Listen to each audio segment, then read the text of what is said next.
Hi! Welcome back to our channel learn with Ruhi. ఈ వీడియోలో మనం వర్ణమాల గురించి నేర్చుకుందాం. వర్ణమాల నుంచి కంపల్సరీగా మనకు ఒక క్వెషన్ అనేది వస్తుంది టెట్‌లో. అది పేపర్ 1 అయినా, పేపర్ 2 అయినా. కాబట్టి ఈ వీడియోను ఎండ్ వరకు చూడండి. ఎక్కడ కూడా స్కిప్ చేయొద్దు. చాలా ఎక్కువ ఇన్ఫర్మేషన్ అనేది ఉంటుంది ఈ వీడియోలో. ఫస్ట్ వర్ణమాల అంటే మనకు వర్ణమాలలో మళ్ళీ 3 ఉంటాయి. ఒకటి అచ్చులు, హల్లులు, ఉభయాక్షరాలు. అచ్చులు ఎన్ని అంటే అందరికీ తెలుసు, అవి 16 ఆ నుంచి ఔ వరకు.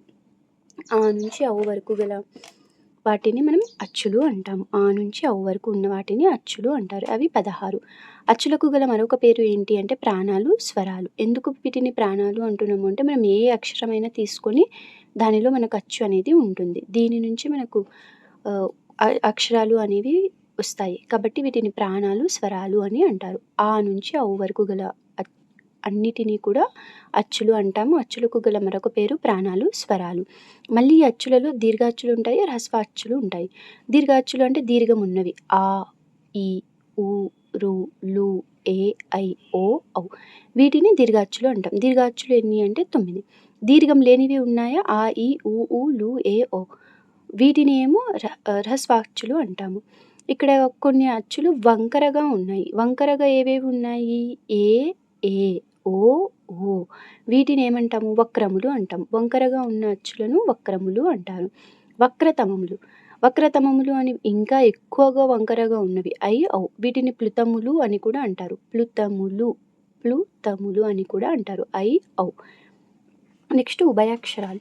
ఉభయాక్షరాలు ఎన్ని మనకు? 3. ఉభయాక్షరాలు ఎన్ని? 3. ఆ 3 ఏవి? పూర్ణబిందువు, అరసున్న, విసర్గ. ఇలా అయినా రాస్తారు, ఇలా అయినా రాస్తారు. ఇది విసర్గ. అచ్చులు, హల్లులు ఉభయాక్షరాలకు సంబంధించినవి. నెక్స్ట్ హల్లుల గురించి చూద్దాం. వర్ణమాలలో నెక్స్ట్ హల్లులు. హల్లులకు గల మరొక పేరు ఏంటి? ప్రాణులు, వ్యంజనములు. నాకు హల్లులు ఆల్రెడీ తెలుసు, కా నుంచి బండిరా వరకు ఉంటాయి అనేది తెలుసు. అయితే వాటికి మళ్ళీ వేరే వేరే పేర్లు ఉన్నాయి. వాటి గురించి చూద్దాం. ఇక్కడ ఒక చిన్న బాక్స్ ఉంది. ఈ బాక్స్‌లో చూస్తే మనకు 5 అడ్డంగా ఉన్నాయి, 5 నిలువుగా కూడా ఉన్నాయి. ఈ అడ్డంగా ఉన్న వాటిని వర్గము అంటారు. ఈ నిలువుగా ఉన్న వాటిని అక్షరాలు అంటారు. అంటే ప్రథమ అక్షరాలు, ద్వితీయ అక్షరాలు, తృతీయ అక్షరాలు, చతుర్థ అక్షరాలు, పంచమ అక్షరాలు అంటారు. ఇదేమో కావర్గం. కావర్గం అంటే ఖ, ఖ, గ, గ, ఞ. చావర్గం టావర్గం, తావర్గం, పావర్గం. ఇవి ప్రథమ అక్షరాలు, ద్వితీయ, తృతీయ, చతుర్థ, పంచమ అక్షరాలు. ఈ మొత్తం బాక్స్‌ని 25 హల్లులు ఉన్నాయి. 25 హల్లులను ఏమంటారు అంటే స్పర్శములు అని పిలుస్తారు. 25 హల్లులను ఏమని పిలుస్తారు? స్పర్శములు. ఈ ప్రథమ అక్షరాలు ఉన్నాయా? ప్రథమ అక్షరాలను ఏమని పిలుస్తారు? పరుషములు. ఈ స్పర్శములు అంటే దృఢంగా పలుకబడేవి అని అర్థం. పరుషములు అంటే కూడా అంటే గట్టిగా పలుకబడేవి అని అర్థం. ఈ గజడ, దబ ఇవి ఉన్నాయి. ఈ 5 తృతీయ అక్షరములు. వీటిని సరళములు అంటాము. అంటే సరళంగా పలుకబడతాయి. నెక్స్ట్ ఈ పంచమక్షరాలు ఉన్నాయి.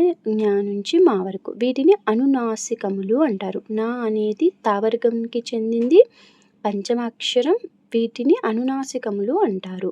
అలానే దా అనేది తృతీయ అక్షరంకి చెందింది, తావర్గానికి చెందింది. ఇది సరళములు. టా అనేది ప్రథమ అక్షరానికి చెందింది, టావర్గానికి చెందింది. ఇవి పరుషములు. అర్థమైంది అనుకుంటున్నాను. నెక్స్ట్ యా, రా, లా, లా, వా. వీటిని ఏమంటాము? అంతస్తములు. ఏమంటాము? అంతస్తములు అని వేటిని అంటాము అంటే నాలుక యొక్క కొన భాగం నుంచి పలుకబడేవి. షా, షా, సా, హ. వీటిని ఏమంటాము? ఊష్మములు అంటాము. ఊష్మములు అంటే ఏంటి? ఊది పలుకబడేవి ఊష్మములు. షా, షా, సా, హ. ఇవి 4. నెక్స్ట్ స్థిరములు. ఈ పరుషములు, సరళములు కాగా మిగిలినవన్నీ కూడా ఏమవుతాయి? మనకు స్థిరములు అవుతాయి.